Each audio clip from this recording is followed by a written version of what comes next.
yang terus karena banyak latar belakang saya ini adalah guru dan saya mengajar kurang lebih dan sampai sekarang masih hubungan baik dengan murid-murid saya. Nah, tujuannya saya membuat komunitas ini adalah agar murid-murid saya ini dapat koneksi, dapat relasi satu sama lain, lintas angkatan, lintas profesi, mungkin bisa saling bantu.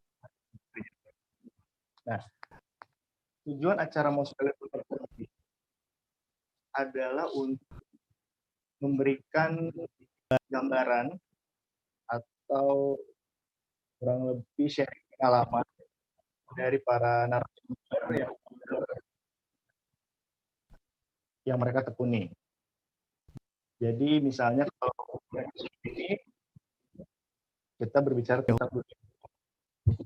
Jadi akan memberikan gambaran apa sih yang nanti akan kalian lakukan di dunia nyata gitu, dunia kerja, khususnya di bidang hukum. Kebanyakan dari kita mungkin ketika SMP mau masuk SMA belum tahu jurusan apa, IPA atau IPS atau bahasa, dan begitu juga yang sudah masuk SMA mungkin juga bingung mau meneruskan ke universitas apa dan jurusannya apa, khusus jurusannya apa. Banyak yang masih bimbang mereka ini mau ngambil jurusan apa dan nanti ke depannya akan bekerja seperti apa. Nah, jadi tujuan ini adalah langsung ke tujuan akhirnya. Ketika kalian belajar, kalian menempuh pendidikan yang lebih tinggi, tentunya kalian akan bekerja di dunia nyata. Nah, jadi goals-nya adalah itu. Karena menurut saya, ketika seseorang sudah punya tujuan yang pasti, dia akan melakukan atau menjalankan prosesnya seberat apapun. Karena dia sudah punya tujuan yang akhirnya. Oke, itu sekilas tentang MVP dan pasti. By the way, karena kita saya aja, panggilan untuk kelas ini adalah jadi kenapa dari kemarin terus bagi kalian juga yang mau join ke after class boleh kalian follow Instagramnya, kalian atau kalau kalian yang boleh share link YouTube-nya, kalian share lagi ke teman kalian. Oke, tanpa panjang lebar lagi, kita akan mulai acaranya. Sebelumnya kakak akan mengenal narasumber yang hadir pada ini di episode karir dalam dunia hukum. Yang pertama itu ada Dila Pratiwi. Nah, kita panggil kakak ya. Karena di sini isinya mayoritas masih para pelajar. Beliau ini adalah seorang advokat dan beliau ini juga punya latar belakang hukumnya itu. Nanti mungkin beliau yang akan menjelaskan. Yang kedua ada Nino Santos. Nah, Kak Nino ini juga bekerja lulusan hukum, tapi bekerja di perusahaan sebagai legal corporate. Yang terakhir adalah Kak Aldi Surya. Nah, kakak ini mempunyai law firm dan bekerja sebagai lawyer, dan ada beberapa juga kasus yang ditangani yang sempat viral juga. Jadi biar yang menjelaskan. Oke, kita langsung aja untuk pertama. Coba kakak-kakak boleh nyalain videonya. Nah, itu Kak Dila. Halo. Halo. Kak Aldi ada di sebelah saya. Numpang gitu ya. Kebetulan kalinya sapa dulu para partisipan. Halo para troopers. Halo para troopers. Halo semuanya. Halo. Ya. Oke, lanjut ya. Jadi kita di sini sharing santai. Kalau kalian mengenai kata ini, mengenai hukum silakan langsung. Jadi pertanyaan pertama adalah apa yang dikatakan? Kenapa sih kata ini memilih bidang hukum? Apa yang melatar belakang kata ini akhirnya memilih bidang hukum sebagai profesi? Kita mulai mungkin dari Kadila. Halo. Kadila boleh dijelasin Kak? Iya. Dengan dunia hukum, apa sih latar belakangnya?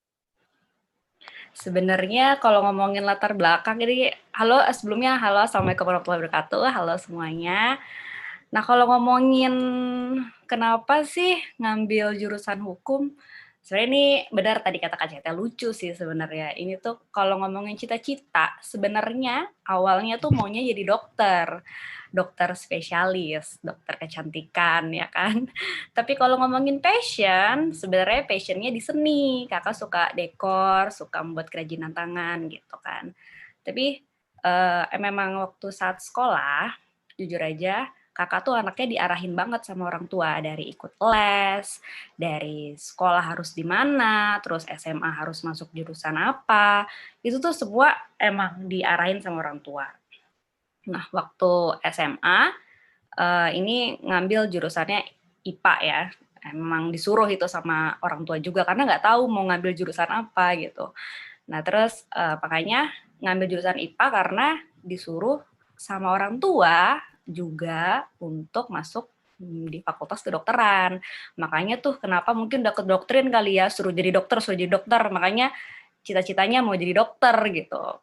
Pada saat kelas 3 SMA baru deh tuh mulai cari-cari tahu kuliah kedokteran kan, berapa lama sih untuk jadi dokter, terus sampai sejauh mana gitu kalau udah sampai buka praktek sendiri gitu. Tapi keinginan aja kan nggak cukup ya, kita mau masuk fakultas kedokteran, kita tuh harus usaha untuk wujudinnya, harus belajar udah pasti. Karena untuk jadi dokter itu tuh sulit banget. Kakak ini pernah ikut tes di Universitas Negeri.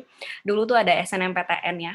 Jadi kakak ikut di UI, Unpad, UNER, semua gagal, nggak masuk tuh kedokteran. Terus coba lagi deh tuh di swasta, 3 kali tes juga gagal. Terus kakak bingung nih ya kan, mau ambil jurusan apa setelahnya gitu. Ya udahlah, akhirnya mau ngambil jurusan desain aja nih, bilang sama orang tua. Dan lagi-lagi ditentang sama orang tua, karena memang mau apa sih ngambil desain tuh, nanti mau jadi apa dan bla bla. Aduh, itu sih sedih ya, bingung juga dan nggak tahu harus ngapain. Dan akhirnya kakak diarahin untuk jadi notaris nih sama orang tua kakak, sama papa kakak, disuruh masuk jurusan hukum. Di sini deh masa depan mulai berawal. Semester 1, semester 2 kalau tahu nih nilai hancur IPK 2,5 ke bawah. Kalau ditanya kenapa hancur, karena ya emang nggak suka kan, karena bukan passion, karena emang nggak paham juga ini masuk dunia hukum, aduh pusing deh. Banyak hafalan, terus emang nggak suka juga hafalan gitu kan. Terus pada akhirnya ada di satu titik di mana kok ini hidup gue gini ya, nilai gue kok jelek ya, terus gimana nih bisa banggain orang tua, terus gimana nih nanti adik-adik akan contoh gitu kan, karena kebetulan kakak adalah anak pertama. Terus di semester 3 mulai serius kuliah, yakin untuk ikutan arahan papa untuk jadi notaris, dan tetap ya nggak ninggalin main. Main itu udah pasti ya, harus main. Itu perlu untuk nambah pengalaman hidup, untuk kita memperbanyak teman juga, tapi tetap diingat kita harus tanggung jawab sama apa yang kita jalanin. Terus nggak lupa juga ikut organisasi, karena dengan ikut organisasi di kampus tuh kita memperluas pergaulan juga, mengenal bermacam-macam karakter orang, udah pasti. Terus meningkatkan wawasan, terus belajar bekerja sama, terus kita juga berpendapat. Semakin kamu banyak kenal sama orang, semakin banyak tuh peluang untuk kita sukses gitu. Nah, moto hidup kakak itu adalah kita harus tanggung jawab dan kita tidak boleh menyesal atas apa yang sudah kita pilih. Walau papa kakak suruh kakak untuk jadi notaris, tapi kakak memilih untuk mau, berarti kan kakak harus bertanggung jawab atas pilihan itu, ya kan? Walaupun keinginan sendiri, tapi kita tidak boleh menyesali atas pilihan itu, gitu. Kita harus tanggung jawab dengan apa yang udah memang kita pilih, gitu. Ya gitu sih Kak, jadi makanya kenapa mau jadi notaris, ya karena memang ya gitu. Oke, Gitu Kak. nanti kita lanjut lagi pertanyaannya ke Kak Dila. Sekarang kalau Kak Nino boleh diceritain sedikit kenapa akhirnya memilih hukum? Aku pertanyaannya sama ya sama Kadila tadi ya. Sama. Oke. Aku kenapa waktu itu milih kuliah di hukum itu alasan paling pertama itu aku kan orangnya malas banget nih. Jadi kayak aku milih ngambil kuliah di jurusan hukum itu ya alasan utamanya ya karena kemudahan akses aku belajar nantinya karena di keluarga aku kan kakak aku dan ayahku itu semuanya sarjana hukum.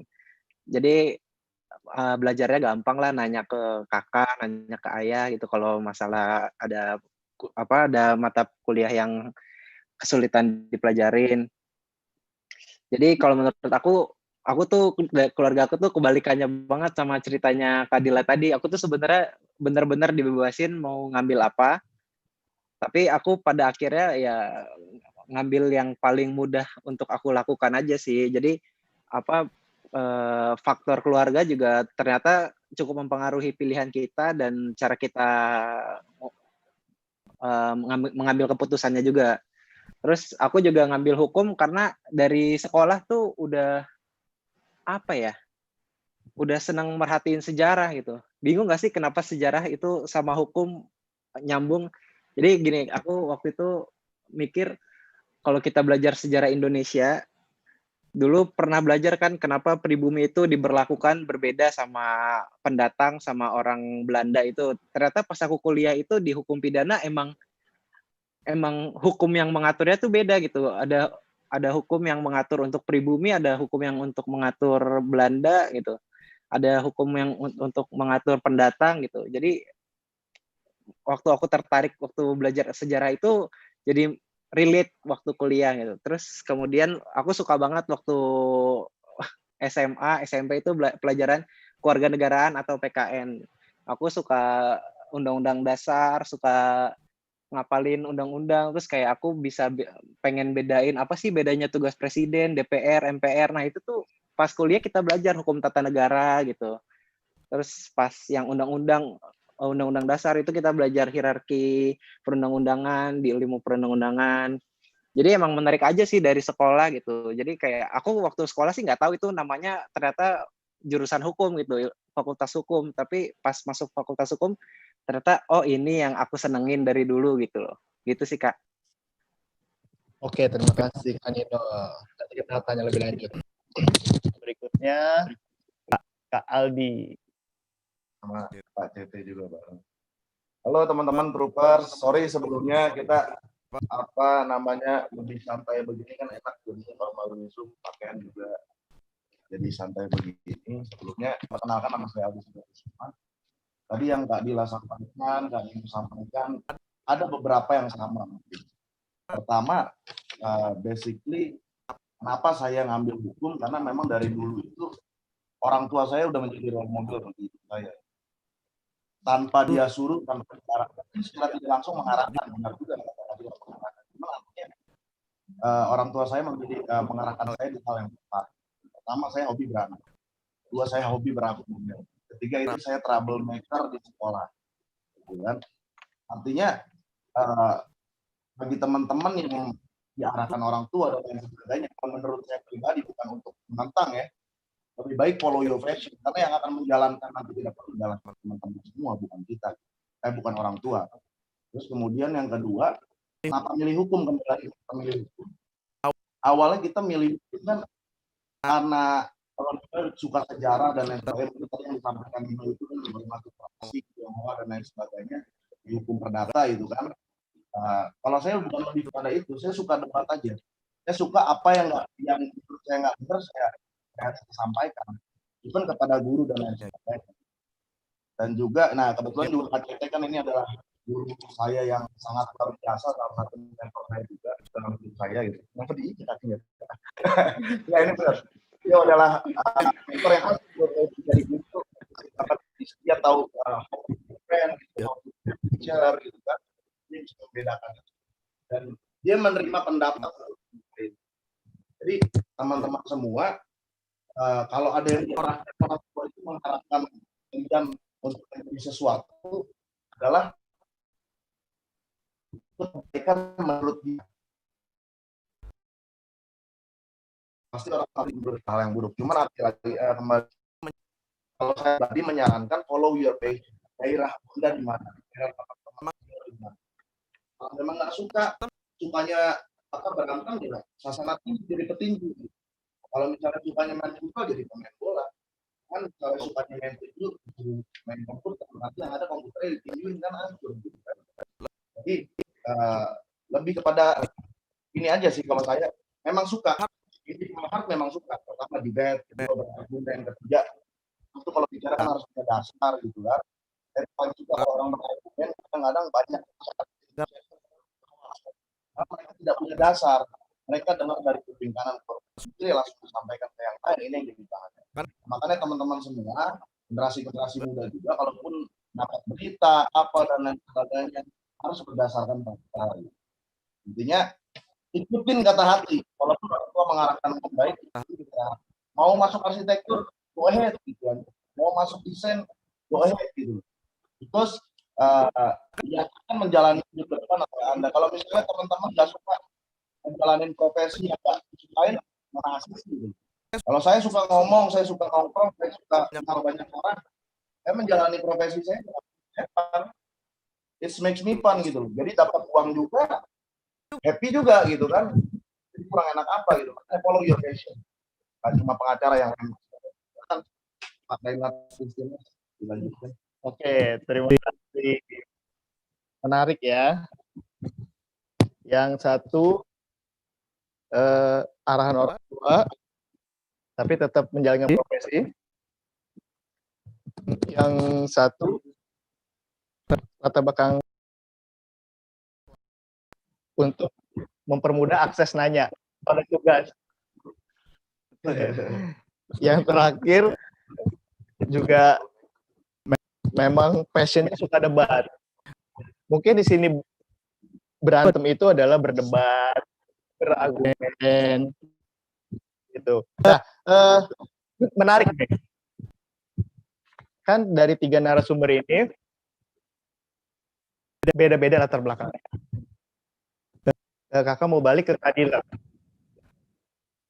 Ketika arahan orang tua, terus tadi kalau menurut Kadila adalah kalau sudah setuju, sudah memilih, nggak boleh disesali, harus tanggung jawab. Yap, betul. Tapi sampai S2, berarti emang udah ada targetnya mau jadi notaris. Iya, betul. Sambil bisa dijelasin kan, kalau notaris itu harus S2. Gitu. Benar.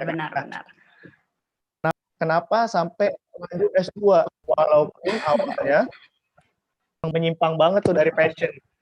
Menyimpang ya, Coba, passion seni, pengen jadi dokter. Jadi notaris deh sekarang ya. Iya, sebenarnya emang menarik sih ya. Kisah hidup aku tuh cukup menarik sebenarnya. Kenapa? Karena kenapa sih kok jadi bisa ngambil S2 nih benar-benar menjadi notaris ya, karena itu tadi balik lagi, karena waktu dari awal kakak diarahin memang untuk jadi notaris kan sama orang tua gitu. Nah gimana caranya? Ya kakak harus bisa ngebanggain gitu. Soalnya kita tanggung jawab sebagai anak juga, kita kan harus banggain orang tua dong ya pastinya gitu. Siapa sih yang nggak kepengen banggain orang tua gitu. Jangan orang tua bangga, kita pun juga bangga terhadap diri kita sendiri gitu. Nah akhirnya kakak emang berjuang banget tuh untuk jadi notaris. Jadi pas waktu S1 kakak emang kuliah mengejar target 3,5 tahun dan cum laude, alhamdulillah. Terus kemudian langsung itu nggak langsung kuliah lagi, itu habis itu setelah itu kakak kerja dulu nih. Kakak kerja dulu di perusahaan oil dan shipping di di BSD ada. Terus kakak di sana jadi marketing, terus kakak juga pernah jadi legal office, dan kemudian kakak juga menjadi head asset management gitu. Jadi kakak udah punya pengalaman itu sebelumnya untuk jadi sebelum menjadi notaris kakak punya pengalaman itu dulu nih. Jadi setelah lulus S1 bekerja dulu selama 2 tahun. Terus habis itu baru sambil kerja kakak ikut S2, ngambil S2 Magister Kenotariatan. Nah itu kakak kerja sambil kuliah. Jadi kuliahnya di hari Jumat dan Sabtu, weekend, di salah satu universitas swasta. Nah, kemudian terus lulus di tahun 2016, selama 2 tahun kan S2.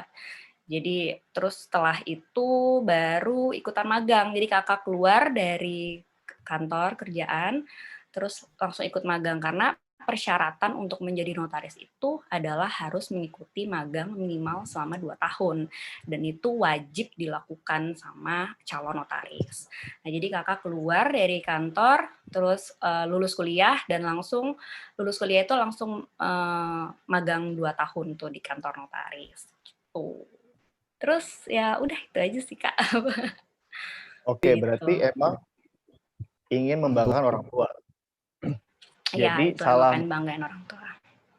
jadi salah banget. Walaupun kita arahan orang tua, kita kan yang biayain orang tua nih. Ketika kuliah, malah kuliahnya asal-asalan. Iya. Berarti kan itu salah tujuan tuh ya. Iya, jadi memang walaupun kita diarahin, walaupun kita nggak suka sama passion kita, tapi kita tuh harus berpikir gitu, itu pilihan kita. Kita udah memilih, walaupun kita disuruh sama orang tua ya, kalau emang nggak mau kan kita bisa nentang ya kan.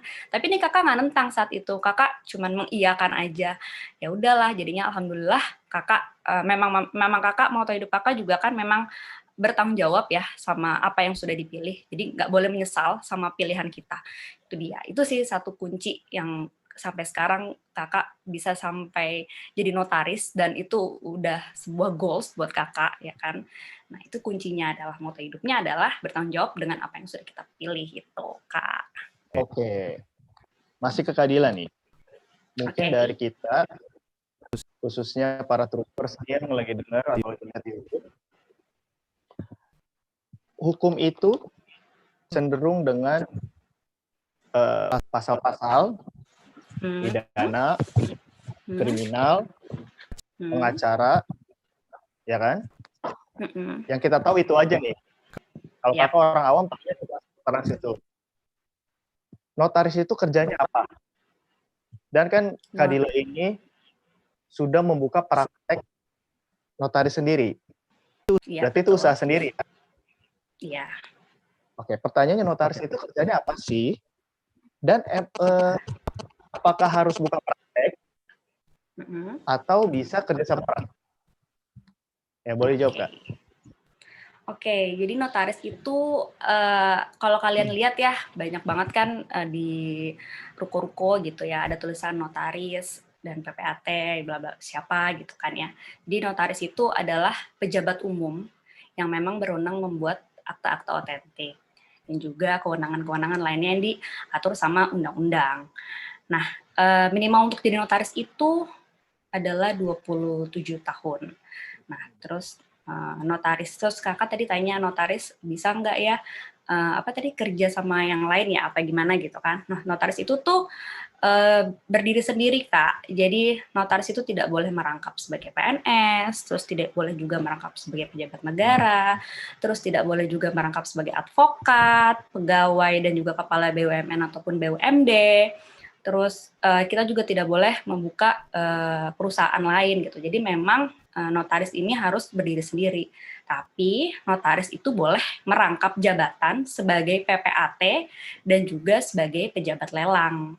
Nah, itu aja yang boleh dilakukan sama notaris. Jadi kalau misalnya notaris bisa nggak join atau apa gitu ya, nggak bisa. Karena notaris itu berdiri sendiri.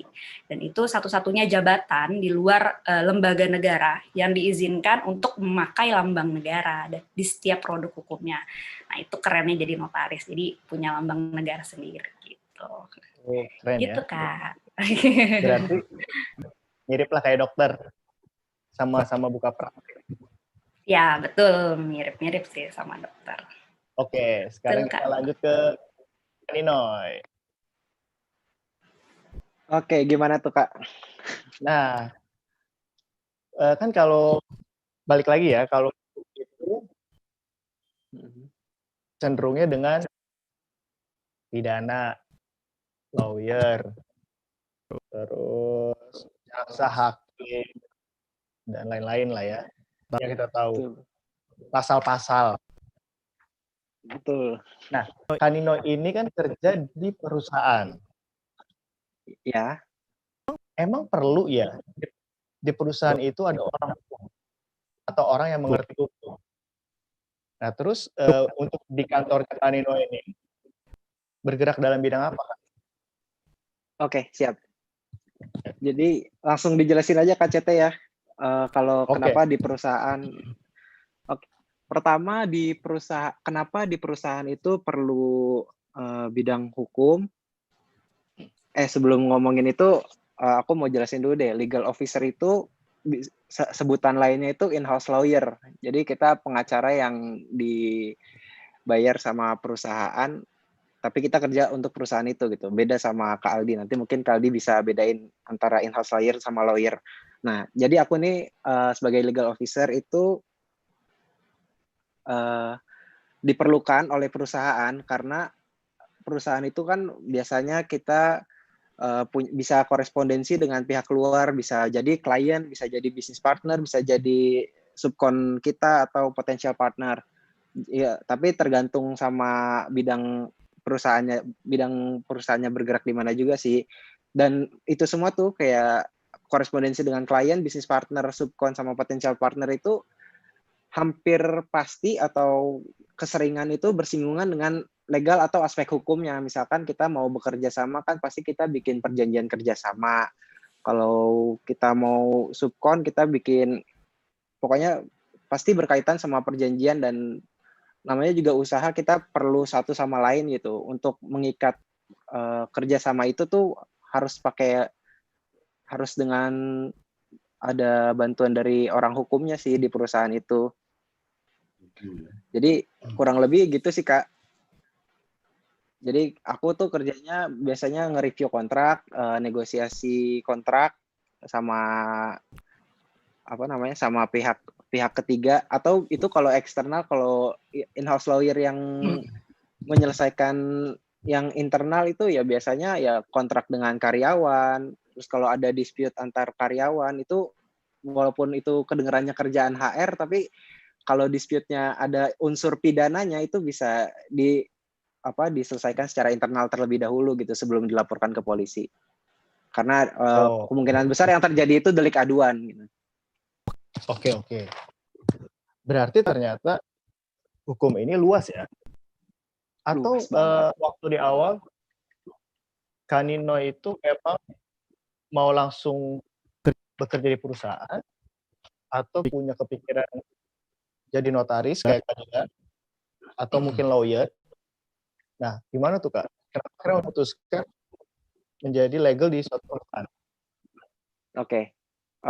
Yang sebenarnya yang paling aku pengenin sih jadi musisi. Oh enggak. Oh ya, kalau udah ngomongin hukum itu, aku tuh sebenarnya pengennya jadi lawyer. Dan aku tuh sekarang juga udah ngambil pendidikan advokat juga. Aku udah ngambil tes untuk jadi anggota Peradi biar supaya bisa kayak Kak Aldi. Tapi karena aku umurnya masih di bawah umur 22, sedangkan diangkat jadi lawyer di Indonesia itu umur minimalnya 25. Jadi aku masih harus magang di kantornya Kak Aldi mungkin nanti kalau misalkan Kak Aldi Iya, ada kasus pidana Ya. gitu. anything. Jadi emang harus harus ngumpulin pengalaman dulu di bidang pengacara sampai umurnya cukup nanti bisa dilantik jadi pengacara. Aku sih rencana ke depannya begitu, Kak. Oke. Nah, ini info baru nih. Khususnya buat kakak juga. Ternyata buat jadi lawyer harus minimal umur 25 tahun. Betul. Oke. Oke, terima kasih Kak Ninoy. Ya, siap. Kita lanjut ke Kak Aldi. Kak Aldi ini kalau kalian follow Instagramnya, beliau ini kebanyakan ngurus kasus-kasus. Terus suka kakak lihat ke pengadilan atau ngurusin kantor polisi. Nah, kalau Kak Ali ini seringnya menangani kasus apa, Kak? Kayaknya kalau tadi penjelasan Kak Nila dan Kak Ninoy, mereka kan hukum perdata berarti ya? Iya, betul. Ya, Ya. kalau aku lebih ke hukum Nah, ini perusahaan sekarang- juga. Oh, hukum perusahaan juga. Iya, lebih tepat. Nah, kalau Kak Ali ini lebih kemana, Kak? Lawyernya apakah bisa ngurusin seperti yang Kak Nino dan Kak Dila hadapin juga, atau memang beda spesialisnya lain? Boleh Kak dijelasin? Halo, welcome back. This is Aldi. Balik lagi. Sebenarnya gini, kalau kita bicara dari legal aspek, kadang gini, hukum itu luas ya, lebih bersifat universal. Kadang-kadang orang bisnis pun, anything tuh kita talking about law. Kalian buat status di Instagram bisa dipidana kalau tidak kalian langsung bertindak melukai seseorang itu pidana etik pokoknya semuanya itu bicara mengenai hukum ada dasarnya. Kalau bicara masalah jadi lawyer itu perdata hukum pidana aja. Tapi basically memang hukum ini kalau kita ngambil Anglo-Saxon dari Belanda, Eropa, itu belum masuk ke kalian. Artinya kalian kembali lagi ke tema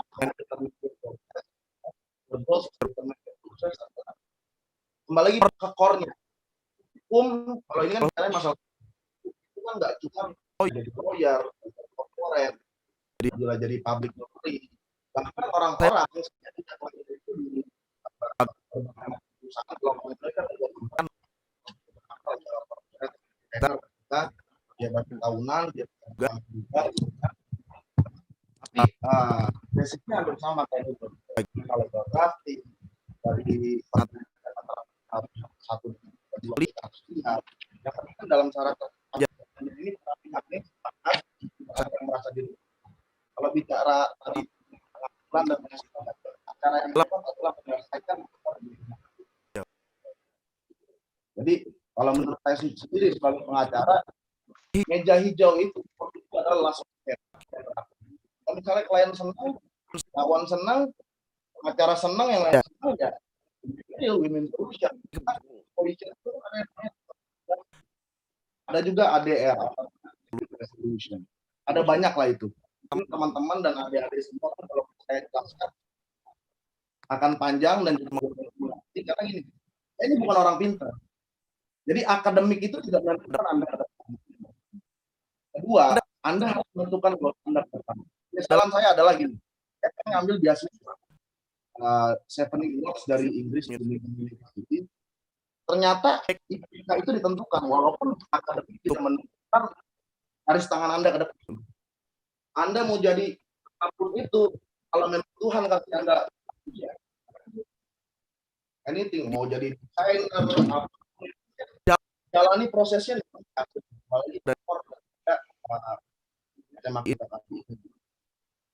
nggak suka hukum jangan, suka pilot ya silakan. Yang perlu dilakukan untuk menjadi seorang pilot, menjadi desainer apa yang Anda harus lakukan?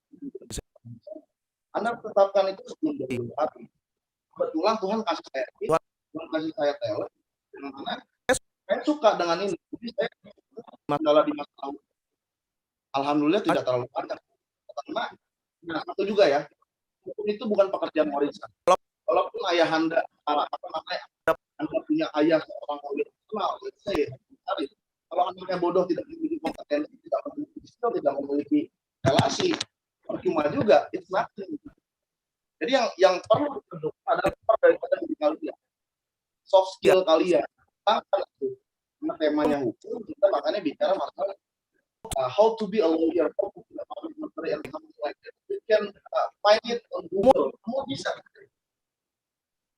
Itu kan bicara normatif, tapi bicara soft skill dan sebagainya itu talenta yang mau jadi apa namanya?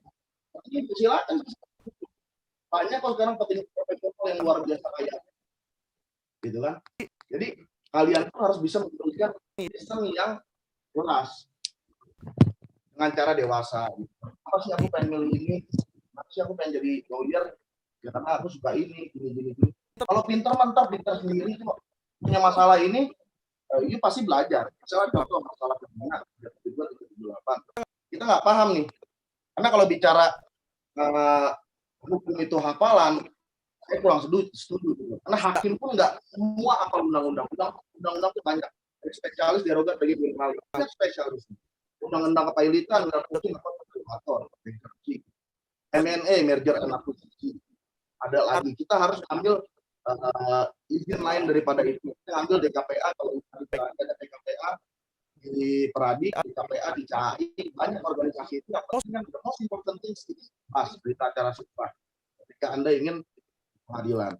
Kalau pengalaman saya dari dulu, kan ayah saya pengacara juga, tapi ayah saya mendidik saya memang saya nih jadi kurir dulu awalnya. Ini pengalaman ya, KCT nggak apa-apa ya kita bicara pengalaman ya, karena nggak ujuk-ujuk kita menjadi seseorang gitu kan. Everyone has a process. Setiap orang punya prosesnya masing-masing. Dibilang fasilitas, saya diberikan fasilitas yang sangat luar biasa. Jadi jangan sampai teman-teman maksimalkan fasilitas yang ada. Kalau udah dikuliahin, jalannya. Nanti orang tua pas away, kita nggak tahu suatu saat kita udah menyesal tuh pas belakang. Saya banyak penyesalan yang harus saya lakukan, banyak. Tapi di situ saya belajar. Karena saya pikir pengalaman terbaik adalah pelajaran. Jangan sampai menyesal. Akademik nggak bagus, jadi no fucking problem. Gak masalah. Yang penting lu punya potensi. Lu punya apa yang bisa lu jalani. Lu suka main game, be a good gamers gitu. International gamers silakan. Gitu. Saya awal-awal sebelum jadi pengacara itu dari kuliah memang saya suka. Dari SMA itu saya ikut. Kayak saya kan tanpa diajak ya. Itu saya interest banget gitu. Dengan hukum, saya kenal dengan jaksa, saya kenal dengan kepolisian, menjalin hubungan baik dengan teman-teman sebelum profesi. Bahkan teman-teman lawyer yang sekarang yang senior sudah menganggap saya sebagai lawyer sebelum saya menjadi lawyer. Padahal saya waktu itu masih kuliah. Saya naik motor awalnya dijadiin ayah saya sendiri sebagai lawyer. Anterin nih berkas. Lu anterin berkas ini. Jadi yang gua anterin berkasnya apa aja. Emang lu mah sorry kita bicara belakang gitu ya. Emang lu mah kalau kayak gitu namanya kurir, tapi kalau lu pengen jadi pengacara lu baca berkasnya. Apa berkasnya di situ? Ya, biar lu pintar jadi learning by doing. Kalau bicara pintar, semua orang punya gift masing-masing. Semua orang bisa pintar kalau belajar gitu. Tapi yang mesti dipahami, if you wanna be a lawyer, adalah logically hukum. Kalau lu apal misalnya 372 pasal apa pengelapan, 398 penipuan, 1313 dasarnya perjanjian, 1320 syarat sahnya perjanjian, 1338 asas kebebasan berkontrak, fakta sumber panda gitu kan. Bahwa undang-undang adalah perjanjian adalah undang-undang bagi para pembuatnya gitu kan. Di situ ada lagi di 1320 misalnya ada syaratnya perjanjian hukum, sepakat, klausul yang halal, objek tertentu. Mana yang dapat dibatalkan, mana yang dapat demi hukum. Itu logically hukum. Kalau itu learning by doing lah, semua bisa gitu. Tapi yang pasti, yang paling penting adalah kalau teman-teman senang ikutin, kalau enggak jangan. Saya bisa begini, saya bisa memahami ini karena belajar. Karena ada perkara datang, karena kita interest dengan perkara itu. Kalau misalnya kita nggak suka dengan apa yang kita lakukan, nggak akan jadi apa-apa. Dia bergerak pakai trust. nggak bakal jadi apa-apa. Jadi lakuin ini kita bicara lebih universal ya, gitu ya. Nino ya. Nggak hanya dihukum. Kalian suka apapun lakukan gitu. Give a reason to your parents. Kasih alasan yang dewasa lah. Karena kan kalau kita udah punya goals lebih enak. Apalagi kayak yang tadi beasiswa ya dari Sydney University di Birmingham. Saya coba di situ. Pertama, saya kuliah dari SD dari SD sampai kuliah saya nggak pernah beli, karena saya nggak pernah. Karena saya orangnya simpel. Sekarang bedakan apa sih bedanya? Yang membedakan itu diri Anda, karena Anda yang membawa diri Anda. Setelah hanya penunjang, guru hanya penunjang, fasilitas hanya penunjang gitu kan? It depends on yourself. Kembali lagi sama diri teman-teman. Banyak orang-orang yang kuliahnya di tempat nggak jelas, tapi kalau orang yang punya keinginan yang luar biasa akan jadi luar biasa. Nah, kalau teman-teman diberikan kesempatan dan fasilitas yang bagus oleh orang tua, maksimalkan. Orang banyak di luar sana yang teman saya satu sekolah kampus dia bayar kuliah sendiri sampai dia jadi SPB di Alfamart. Dia nabung gitu. Akhirnya apa? Dia lebih menghargai proses. Nah, kita yang sudah diberikan proses yang luar biasa enaknya gitu kan. Saya kantor alhamdulillah ada lah saya. Pegawai ada alhamdulillah. Kita juga bisnis juga gitu kan. Nah, maksimalkan itu gitu. Sekarang mungkin harus kita sedikit lah maksudnya. Teman-teman kan ada yang di sini banyak kan SMA. Ya. SMA Pak, SMP banyak. SMP. Kalau SMP masih ya let river lah. Tapi kalau SMA saya sampaikan ya teman-teman adik-adik semua SMA, you must maksudnya kamu harus tentukan goals kamu ke depan. Itu penting. Apalagi di era globalisasi saat ini. Yo kalau cuma biasa-biasa nggak akan jadi apa-apa. Kalau pengen jadi orang yang luar biasa harus berpikir yang luar biasa. Saya sebelum jadi pengacara, saya udah beberapa menangani kasus, tapi selesai di meja makan. Maksudnya di meja makan adalah win-win solution. Itu nggak ada di kampus belajar bagaimana how to negotiate, how to make a deal, nggak belajar. It's a gift, it's a talent. Yang tahu talent dan gift itu dari Tuhan kalian. Orang lain hanya bisa ngelihat, mengarahkan, ya kan? Decision, absolutely decision making itu ada di diri kalian. Jadi tentukan diri kalian sekarang, tentukan goal kalian, 5 tahun ke depan mau jadi apa, 10 tahun ke depan mau jadi apa, tulis list to do. Saya nih misalnya, saya nggak kepikiran ke beli rumah, saya nggak kepikiran ke beli kendaraan, mobil. Tapi kalau misalnya kita menjalankan sesuatu, memang let it flow, alir. Tapi kalau memang Tuhan kasih, ya Tuhan kasih. Nah Tuhan pun kasih karena apa? Karena melihat usaha kita dan melihat doa kita. Dua orang et labora atau menjaga wajah hukumnya laki-laki. Selesai ya. Nanti kepanjangan nanti 8 SKS. Terima kasih semua. Oke. Terima kasih Kak Aldi.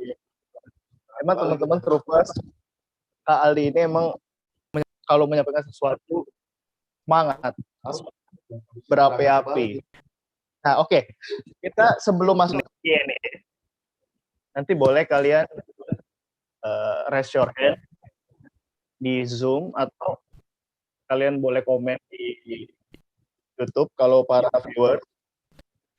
Sebelum ke Q&A, tadi kan dibahas banyak pasal-pasal tuh sama Kak Aldi. Dan saya pun nggak ngerti. Yang saya ngerti cuma 378. Itu penipuan kalau nggak salah ya. Karena saya pernah ditipu. Di 378 itu. Nah, itu tadi secara pidana. 378 itu pidana betul Aldi. Nah, apakah Kadila dan Kanino itu yang melakukan pasal-pasal yang dilaksanakan pekerjaan sama nggak sih? Atau malah beda banget? Atau apakah kalian hafal semua pasal-pasal? Dan gimana cara ngafalnya? Boleh Kadila dulu. Kalau soal ngafal, big no. Nggak hafal sama sekali. Semua pasal itu nggak hafal. Nggak ada satupun pasal yang aku hafal. Pasti harus lihat buku dulu ya kan. Karena kenapa? Karena memang itu bukan sesuatu yang dihafal, benar kata Kak Aldi tadi. Hafal kalau hukum itu soal menghafal itu tuh enggak, sama sekali enggak. Soft skill itu, kita perlu soft skill, memang benar. Jadi kalau misalnya dibilang hafal, aduh Kak, enggak sama sekali, enggak ada hafal-hafalnya deh sama itu gitu, sama hafalan undang-undang gitu. Terus kalau Tapi misalnya pasalnya yang dipakai beda. beda. Pasalnya yang dipakai. Karena kalau notaris itu kan bekerjanya melakukan perbuatan hukum itu membuat akte ya, membuat akte otentik. Jadi lebih banyak di perdata dan juga agraria gitu. Oke. Kalau menurut Kak Ninoy? Ngafal ya. Aku sebenarnya dari dulu aku juga kayak sama sih kita semua sama Kak Ali sama Kak Dila. Sama yang namanya ngafal tuh, wah aku kabur-kaburan nih kalau ada suruh ngafal-ngafalin. Jadi dari dulu tuh aku mikir banyak orang ngomong kayak kuliah hukum, wah ngafal banget dong. Terus kayak masuk IPS, emang kamu bisa ngafal gitu. Jadi menurut aku tuh ini tuh yang paradigma yang nggak 100% benar juga gitu. Karena aku salah satu orang yang bener nggak bisa ngafalin sama sekali gitu. Tapi aku senang banget sama yang namanya memahami sesuatu gitu. Jadi kalau makan ayam tuh tulangnya sampai kering gitu. Jadi kayak sampai inti-intinya tuh aku pahamin gitu. Yang bikin aku bisa ngerti sama hukum tuh ya dengan cara seperti itu gitu. Jadi metode ini aku terapin dari SMA lah ya. Karena aku IPS juga kan waktu SMA. Terus ya lumayan survive sih di lingkungan sampai sekarang ini yang katanya ngafal semua. Jadi kalau ngerasa nggak bisa ngafal dan nggak bisa ngitung, mungkin kalian orang yang senangnya lebih ke observasi dan punya rasa penasaran yang sangat tinggi. Itu juga nggak cuma berlaku di bidang hukum aja gitu. Jadi bisa digali lagi sih sama teman-teman semua gitu. Buat ketertarikan kalian tuh di bidang apa sih di episode selanjutnya di MVP ini ya Kak ya. Oke. Iya dong. Oh jadi berarti kalau sekarang anak-anak SMA, nggak tahu ya sekarang masih apa enggak. Kalau dulu kan zaman lu nggak suka hitung-hitungan, masuk IPS. Lu nggak suka hafalan, masuk IPA. Berarti paradigma itu salah ya? Kurang tepat. 100. Iya, aku lebih kurang tepat sih. Karena sebenarnya ujung-ujungnya, di ujung-ujungnya di IPS juga ketemu akuntansi, ketemu geografi yang ngitung peta gitu-gitu. Jadi sebenarnya ngitung tetap ada dan di IPA juga tetap ada biologi, ada ngapalin rumus fisika gitu. Iya. Jadi intinya tadi pemahaman ya. Iya, lebih ke memahami sesuatu. Oke, buat para teman-teman yang mau nanya, boleh langsung di chat atau di YouTube, boleh para troopers yang lagi nonton, boleh di komen atau yang mau nanya di sini, dipersilakan. Boleh kita buka Q&A. Gimana, ada yang mau bertanya? Masalah apapun deh.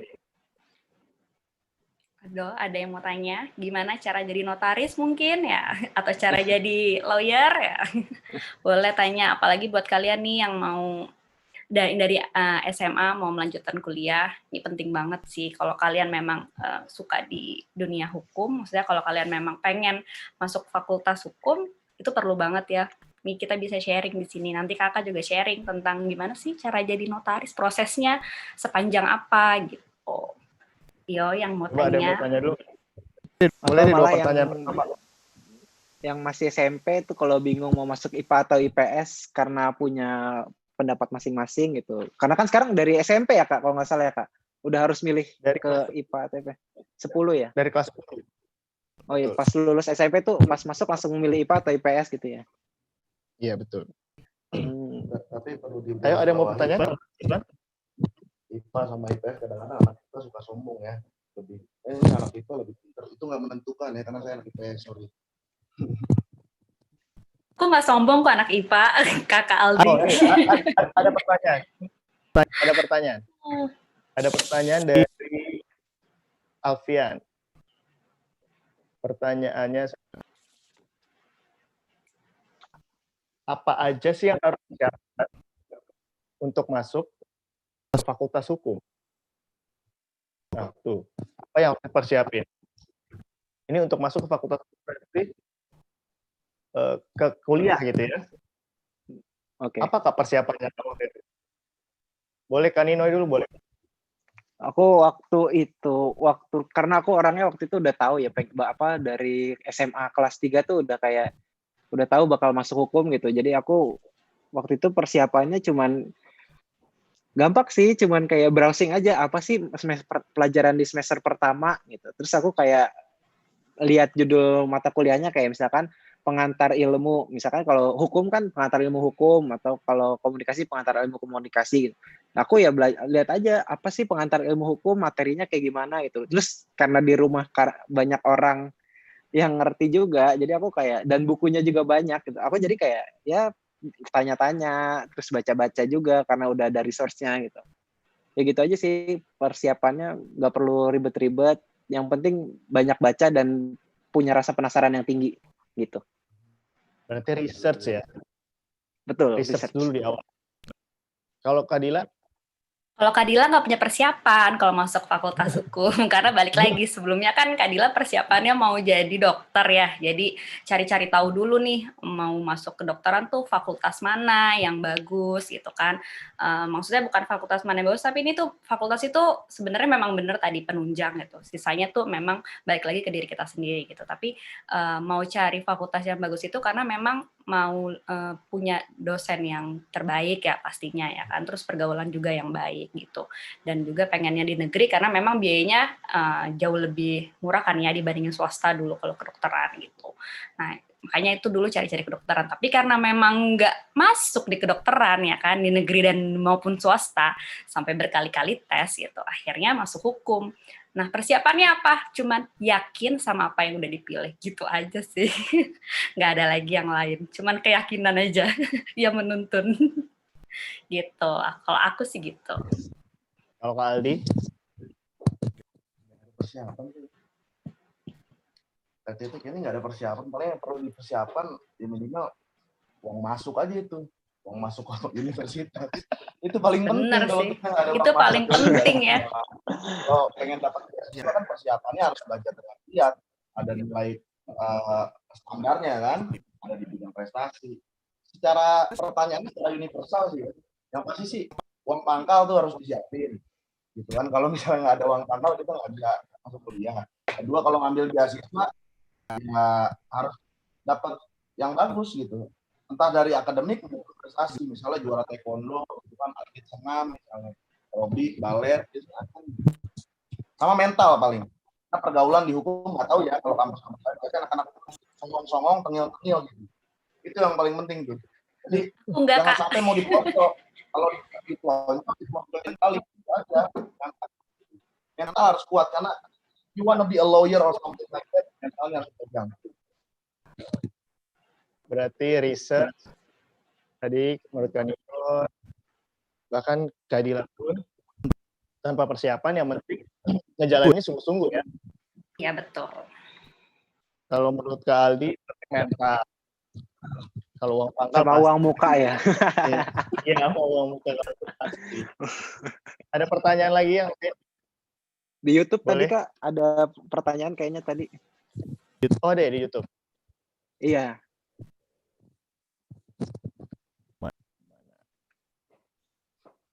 Oh iya, oke. Ini bagus nih. Pertanyaan di YouTube ada kayak gini. Kesulitan apa sih yang sering ditemui ketika kuliah hukum? Itu yang pertama. Yang kedua adalah masuk hukum itu harus di PS. Nah, tapi tadi udah ada bukti kata ya.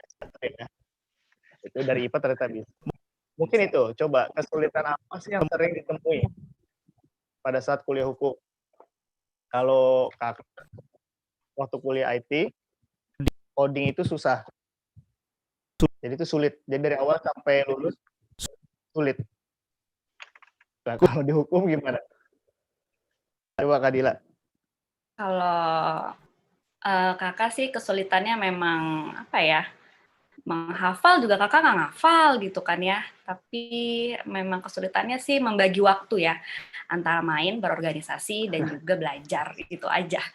Kesulitannya cuman itu karena kalau ditanya sulit hukum apa ya karena kakak memang setelah udah memutuskan untuk mau jadi notaris dan terjun di dunia hukum mau nggak mau kan memang harus belajar ya walaupun itu sulit ya memang harus belajar gitu ya terus yang kedua paling dosen yang killer gitu yang suka ngasih nilai DE aja gitu ya kan. Nah terus ketiga yaitu tadi sulit untuk membagi waktu antara main, organisasi sama belajar gitu. Sisanya Kalau sih Kaninoy? mengikuti Oh. aja. Kesulitan yang dihadapin waktu kuliah hukum itu, aku tuh kesulitan belajar untuk mata kuliah yang aku benar-benar nggak suka. Misalkan contohnya pidana. Aku tuh kan waktu kuliah sama sekali nggak suka sama yang namanya hukum pidana, hukum acara pidana, pokoknya yang berkaitan sama pidana tuh aku udah malas banget. Jadi kesulitannya waktu itu tuh kayak untuk mendapatkan nilai yang cukup gitu untuk bisa ya lulus. Hukum pidana nggak boleh nggak lulus nggak sih? Iyalah harus lulus. Nah itu Harus sih lulus lebih wajib. iya makanya itu kesulitan aku sih. Apalagi waktu itu dosen paling killer tuh biasanya dosen hukum pidana, ya nggak sih Kak? Rata-rata ya Iya, wah, pidana udah sih. iya Rata-rata. makanya. Kan kalau dosen killer kayak semua fakultas mungkin ada kali ya. Iya, Pasti enggak sih tapi ya. kalau di hukum itu kemungkinan besar tuh dosen hukum pidana gitu. Kalau di gitu. hukum. Iya. Rata-rata. Terus tadi kan pelajaran kayak itu hukum pidana tuh sulit, tapi harus lulus. Harus lulus, Jadi wajib. poinnya yang penting lulus atau berusaha kasih yang terbaik. Maksudnya lulusnya cuma sekedar lulus karena akan digunakan di dunia kerja. Atau lulus aja cukup karena nantinya akan dihukum perdata. Misalnya gitu. Jadi nggak terlalu pakai pidana. Yang penting lulus aja. Apa yang tadi Kanino bilang menjadi lawyer? Iya, ini sebenarnya jawaban yang tadi tuh ngejebak diri sendiri sih. Karena jadi gini, waktu aku kuliah, aku hukum pidana itu nilainya B+, hukum acara pidana nilainya C-. Nah, jadi aku tuh nggak bisa beracara di pidananya karena beracara di pidana itu waktu itu kuhapnya itu ya lebih ke penyelidikan. Nah, itu kan udah kriminologi banget tuh. Aku udah nggak mungkin jadi polisi juga gitu. Jadi kayak ya kalau acara pidana ya nggak apa-apa lah masih cemin gitu. Karena belajarnya waktu itu sampai ke BAP, penyidikan gitu. Aku kan itu kerjanya polisi lah ya. Maksudnya kalau sebagai lawyer juga datang untuk melapor kasus pidana juga tinggal lapor ke polisi aja gitu. Jadi ada yang ngebantu juga nantinya gitu. Gitu sih Kak. Oke, thank you. Nah ini ada pertanyaan lagi dari partisipan. Dari Enya Tineke. Kak, kalau dihukum itu sama kayak ke dokter, Kak, yang setelah lulus harus ada jenjang buat pengesahan lagi. Kayak koas gitu kali ya. Kalau dihukum itu setelah lulus bisa langsung bekerja atau kayak kedokteran ada pengesahannya lagi. Boleh kali. Kalau secara sarjananya bisa aja langsung ke legal gitu. Tapi kalau ini mungkin pertanyaannya lebih kepada profesi ya. Kalau bicara profesi itu kayaknya setiap profesi itu harus ada license. Ada organisasi juga yang membuat dan memberikan. Kalau di notaris mungkin ada Indonesia atau Ikatan Notaris Indonesia. Untuk jadi lawyer kita license pendidikan khusus profesi advokat, ada juga pendidikan depends on the organization. Karena berbeda gitu. Tapi secara undang-undang setiap pengacara itu yang pertama harus magang 2 tahun. Kemudian yang kedua harus mengambil pendidikan dulu. Yang ketiga ada ujian profesinya. Yang keempat baru disumpah saat umur 19. Itu hanya sebatas lawyer saja. Nanti ada lagi. Kalau pengen jadi kurator, itu sebetulnya pengacara iya, kurator iya. Kalau ada perusahaan-perusahaan yang bangkrut kayak gitu, makanya uang kan Otman Paris ngambil license dia. Ada namanya HPI, HPI. Tapi kalau pengen misalnya suka jalan, merger modal, ada lagi nanti lagi ke seperti itu. Jadi kalau lawyer itu universal. Ada beberapa case yang hanya ditangani oleh tesnya masing-masing. Pasar modal harus punya SDM. Jadi banyak. Oke. Kalau dari aku ya. Adila gimana? Kalau dari aku, ini kan tadi pertanyaan dari siapa? Enya, Tinike itu ya. Kalau di hukum itu sama nggak kayak kedokteran, selalu lulus harus ada jenjang buat pengesahan. Kalau misalnya untuk jadi sarjana hukum, kalian bisa, kalau kalian lulus udah jadi sarjana hukum, kalian bisa bekerja di mana aja gitu loh. Nggak harus kalian di pengesahan dulu atau disumpah dulu untuk bekerja di tempat lain gitu. Tapi kalau kalian mau mengambil profesi seperti Kak Aldi, seperti Kak Dila gitu, atau mungkin jaksa gitu, itu memang harus ada jenjang lagi untuk berikutnya, dan itu ada sekolahnya juga. Kalau khususnya ya, kalau kayak Kak Dila gitu kan, nah kalau lulus itu mau jadi notaris ya harus kuliah lagi. Nah harus kuliah lagi, lanjut S2 kenotariatan, terus harus mengikuti ujian, ada namanya ujian pra ALB, terus nanti ada ujian atau selalu magang 2 tahun, kemudian mengumpulkan poin dengan ikut seminar, terus baru bisa ikutan magang lagi. Ada lagi magangnya tuh sampai 2 kali. Jadi magang 2 tahun iya, terus magang bersama yang diadakan sama Ikatan Notaris Indonesia juga iya, dan itu banyak mengumpulkan pundi-pundi duit lah ya untuk ikut seminar-seminar itu, karena sekali ikut seminar itu bisa sampai 500 dan sampai 1 juta gitu kalau untuk ikut gitu. Terus baru tuh dari situ kalian baru bisa ngikutin ujian kode etik notaris kalau kalian udah memenuhi persyaratan-persyaratan itu. Dan untuk mengikuti ujian kode etik itu kita harus belajar sungguh-sungguh, karena kalau memang kalian nggak lulus, kalian akan ikutan ujian lagi di tahun depan. Kalau kalian nggak lulus lagi, ikutan ujian lagi di tahun depan. Jadi ujian kode etik juga itu menentukan kalian nanti untuk menjadi notaris itu bisa atau enggak gitu. Nah kalau udah lulus, nah belum di situ belum selesai nih. Kalau udah lulus jadi udah lulus ujian kode etik notaris nih, kalian belum bisa untuk buka praktek, belum bisa. Karena kenapa? Karena ada lagi nih ikutan diklat lagi nih yang diadain sama Dirjen AHU gitu dari Kementerian Hukum. Nah itu ikutan peningkatan kualitas jabatan notaris. Nah itu beberapa hari, sekitar 3 hari. Terus baru nanti ada pengumumannya lagi nih, lulus apa enggak nih. Jadi kalau notaris itu banyak ujiannya, ujian hidupnya banyak, ujian belajarnya juga banyak gitu ya. Terus udah daftar nih, udah lulus nih pengangkatan notarisnya tadi diklatnya gitu. Terus baru kita daftar buat menjadi notaris, pengangkatan, diangkat jadi notaris tuh harus daftar juga, kita harus kirim berkas persyaratan, ya itu dia tadi mengumpulkan poin 19 itu sama terus habis itu ikut PPKJN, itu peningkatan kualitas jabatan notaris. Terus harus magang 2 tahun, harus ikut magang bersama yang diadain sama Ikatan Notaris Indonesia.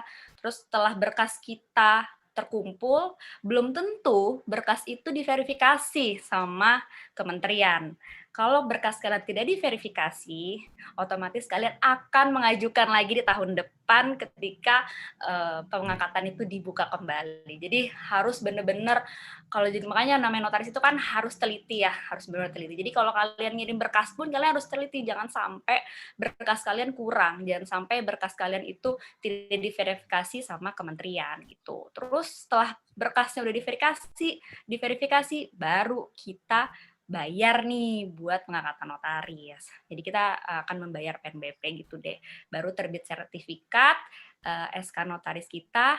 Nah, dari terbit sertifikat SK kita itu ya, itu kita belum langsung bisa buka kantor, itu kita nunggu lagi untuk harus dilantik, untuk harus ngikutin sumpah jabatan notaris. Setelah ikut sumpah jabatan notaris, barulah kita bisa menjalankan jabatan secara nyata. Dan itu proses yang kakak laluin selama ini dari kuliah sampai saat ini adalah 8,5 tahun.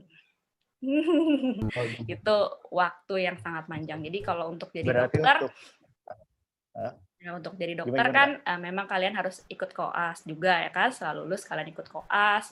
Nah terus habis itu baru kalau misalnya memang kalian sudah ikut koas, terus ada apa lagi sih, ada ikutan lagi ya gitu kan, ikutan apa lagi gitu selama berapa tahun gitu, terus baru kalian bisa praktek gitu kan. Terus kalau kalian mau ambil spesialis lagi, kalian kuliah lagi kalau mau jadi spesialis apa namanya, misalnya spesialis kecantikan Kulit. mungkin atau apa, kulit gitu, dan semacamnya kalian harus kuliah lagi sama. Nah itu kakak 8,5 tahun itu kebetulan nggak pernah skip ya, maksudnya dalam arti waktu kuliah S1 3,5 tahun, bukan 4 tahun ya, 3,5 tahun, S2 2 tahun, magang 2 tahun, nunggu dilantik 1 tahun, jadi itu totalnya 8,5 tahun sampai saat ini gitu.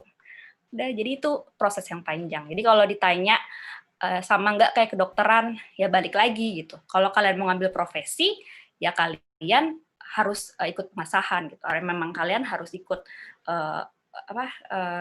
yang lainnya lagi gitu loh, S2 lagi gitu. Tapi kalau enggak, kalau misalnya dari sarjana hukum mau langsung kuliah, kalau dari lulus mau langsung kerja gitu kan, ya kayak Kaninoy gitu, langsung bisa jadi legal officer gitu di perusahaan lain tanpa harus ikut pengasahan. Gitu aja sih kalau dari aku, Kak. Oke, nah ini Kaninoy nih. Karena kan Kaninoy ingin menjadi lawyer. Oke. Tapi masih harus menjalankan beberapa proses. Iya, betul. Tadi kalau pertanyaannya Enya sama atau enggak, ternyata prosesnya sama-sama panjang. Kalau profesi, Kaninoy sudah melakukan progres apa aja untuk mencapai ke lawyer. Karena kan ada aturan-aturannya yang seperti dijelaskan. Betul, ya. betul. Gimana? Jadi aku pertengahan tahun lalu itu aku ngambil yang namanya PKPA, Pendidikan Khusus Profesi Advokat. Terus di bulan Agustus 2019 aku udah ngambil ujian pendidikan advokat. Dan alhamdulillah pas pengumuman lulus, habis itu sekarang tinggal aku ngumpulin tinggal aku harusnya magang di kantor hukum 2 tahun sebelum nanti disumpah jadi pengacara. Tapi karena aku masih umurnya 22 tahun, jadi aku masih mungkin magang di kantor hukumnya nanti dulu gitu. Jadi daripada nunggu magang di kantor hukum 2 tahun terus aku ternyata umurnya masih 24 juga, masih mesti nunggu setahun lagi kan, karena disumpah minimal umur 25 tahun. Jadi aku sekarang ya udah fokus di kerjaan aku dulu yang sekarang, sambil ya mungkin nanti di luar bisa bantu kantor hukumnya Kak Aldi atau bantu kantor hukum. Ya gitu sih, Kak. Masuk. Oke. Berarti sekarang juga lagi menjalani proses ya? Ya. Untuk menjadi lawyer itu. Oke, semoga terjawab pertanyaan dari Enya. Boleh satu pertanyaan lagi? Ada yang mau bertanya? Coba sambil kita lihat di YouTube. Atau yang di sini partisipan yang masih penasaran?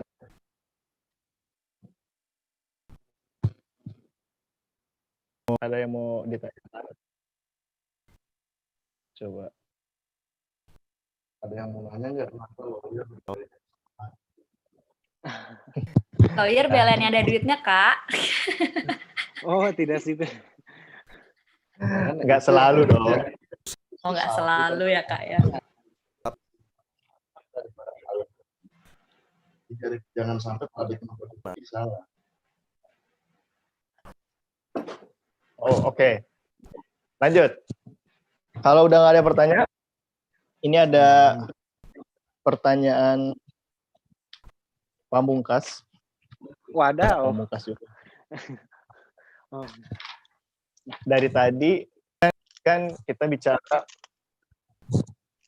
kayak kontradiksi gitu.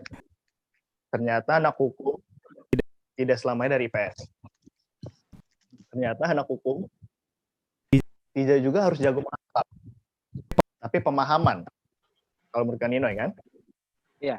Terus apa yang sudah kita ambil, apapun itu butuh tanggung jawab.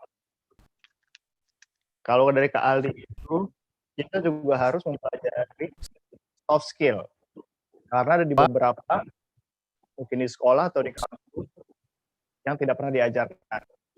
Balik lagi bahwa sekolah, kampus itu sebagai penunjang kita. Nah, berarti kayak contohnya Kak Dila, Kak Ninoy, Kak Aldi, kan sering bertemu dengan klien, dengan orang-orang. Berarti itu tidak hanya ilmu hukum yang dilakukan pada saat praktek ya. Ada dari segi komunikasinya, ya kan? Mungkin juga, apalagi kayak Kak Dila dan Kak Aldi, buka kantor sendiri, berarti mengurus bisnis juga. Kan kurang lebih kayak gitu. Kayak Kak Aldi punya pegawai, Kak Dila juga punya kantor notaris sendiri. Pasti ada biaya operasional juga kan. Berarti itu relate semua dengan hal-hal lain ya. Jadi di hukum itu nggak hanya sekedar hukum. Ya. Gitu ya. Betul. Nah, sekarang pertanyaannya, apa modal yang harus dimiliki seseorang, khususnya para pelajar sekarang, buat terjun di dunia nyata yang bisa dipupuk atau dilatih dari sekarang, atau semasa sekolah?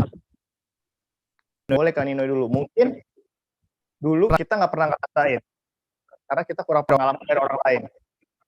Tapi dengan adanya sharing ini, mungkin kakak-kakak bisa kasih masukan, apa yang bisa kita latih dari sekarang sebagai siswa untuk menghadapi dunia kerjanya. Oke, Boleh, Kak aku Nino? mungkin boleh cerita pengalaman aja nggak Kak? Kalau kayak gitu. Ya boleh. Oke, jadi aku dari SD sama SMP itu aku orangnya kan, mungkin ini teman-teman pada lupa sih. Aku orangnya tuh dulu pemalu banget. Pernah waktu itu sama guru waktu SMP sama guru kesenian aku itu, wah itu galak banget ya guru kesenian aku. Aku nyanyi di depan kelas, nangis gitu gara-gara aku nggak pede. Jadi setelah itu aku tuh kayak, aku juga abis itu sama teman-teman juga jadi punya hobi bareng gitu, kayak ya itu ngeband kan. Jadi terus aku jadi lebih sering manggung itu.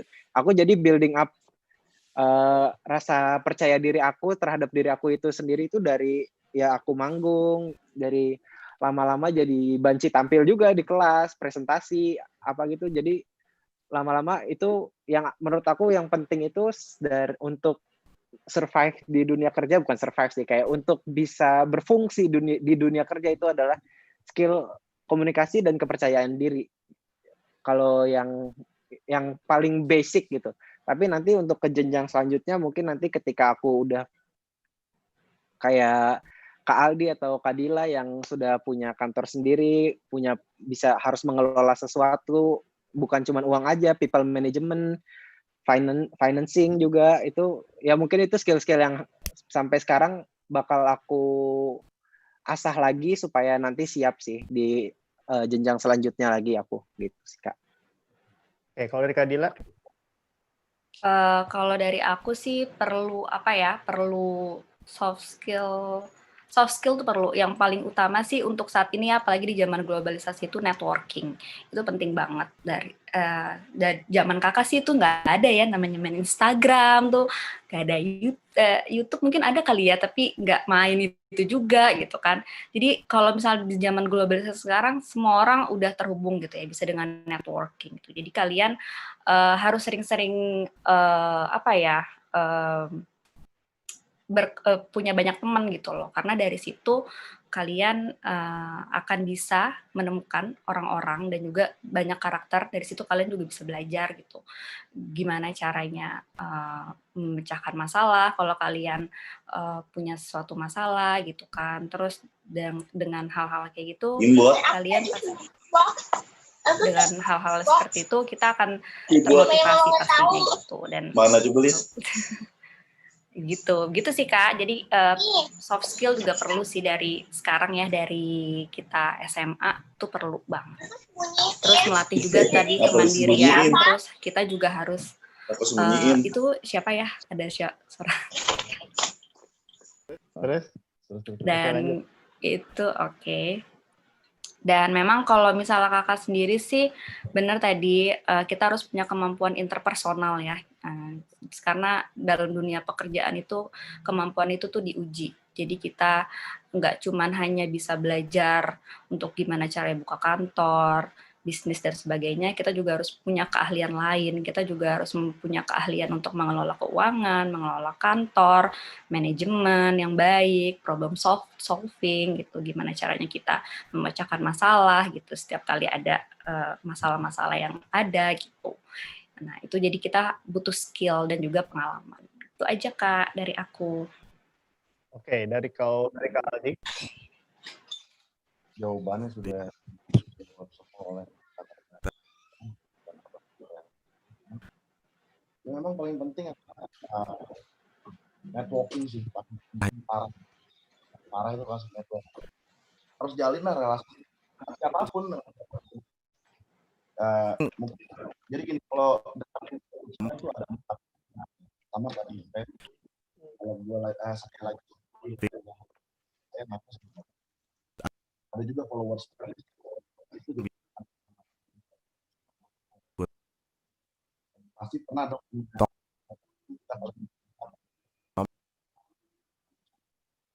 ya. Di hidup tuh harus model. Kita main sama body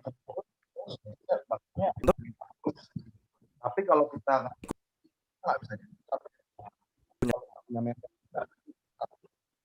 harus balance. Kalau stres mau friends tawa kita relax gitu kan. Yang kedua kalau kita belajar diri bagaimanapun itu adalah leader. Bagaimana caranya paling sadar kita yang orang tuh dia dengan omongan kan, jadi harus bisa menata belajar bagaimana kalian punya pengikut dengan peran yang paling penting. Kalian bisa berkembang ambil positifnya, yang negatif jangan. Kadang-kadang pemikiran kita bisa ubah sebelum kita banyak bergaul kenapa bisa biar membuat itu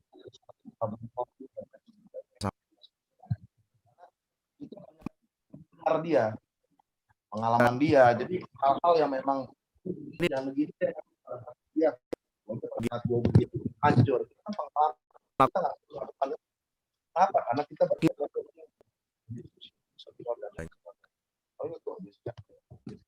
Oke, terima kasih Kak Aldi.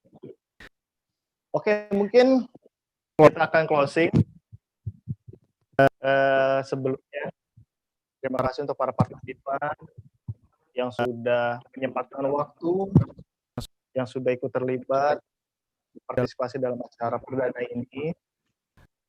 Kalau ada salah-salah kata atau kekurangan dalam acara ini, saya selaku founder of Terkelas Group, mohon maaf. Nah, jadi kesimpulannya adalah modal yang harus diterapkan, yang bisa kita lakukan sekarang, sejak dini, tadi adalah komunikasi, karena Kak Nino sudah menjalankan itu, dan kepercayaan diri. Kalau menurut Kak Dila, adalah networking, bergaul, terus relasi, menurut Kak Aldi juga itu sangat penting. Dan tadi yang friends itu bagus juga tuh, ada body friends, followers friends, mentor friends ya. Semuanya harus seimbang ya. Berarti itu balik kita ke lingkungan. Jadi lingkungan yang baik menjadikan kebiasaan yang baik. Ya, jadi positif ya. Sama tadi leadership. Jadi kita nggak perlu malu nih untuk ngobrol sama yang lebih tua atau dewasa gitu ya. Bisa jadi pemikiran kita dalam pengambilan keputusan itu malah bisa lebih baik ya. Kalau tadi Kak Dilan bilang itu problem solving-nya mungkin ya, itu kan kita bisa dapat dari masalah yang kita dapat dan sharing sama orang-orang yang lebih pengalaman. Itu ya, mungkin ya. Ya. Oke, terima kasih para narasumber. Kak Dila, Anita, Kak Aldi. Sama semuanya. Untuk Terima kasih Kak Cete. Makasih juga buat kalian sudah yang mau diundang. mengikuti episode berikutnya, ditunggu aja di follow Instagram After Class Club. Terus di subscribe YouTube-nya sama After Class Club juga. Kita akan banyak sharing-sharing dengan profesi-profesi lain yang ada di dunia nyata. Jadi kalian yang masih sekolah bisa lebih cepat menentukan tujuan kalian nanti kemudian hari. Seperti tema kita tidak akan berubah. Slogan kita tetap adalah your goals determine your process. Oke, terima kasih semuanya. Saya Renat Cetes, selamat. Mohon pamit. Sampai ketemu di episode. Selamat siang semua. Terima kasih. Terima Ya. kasih.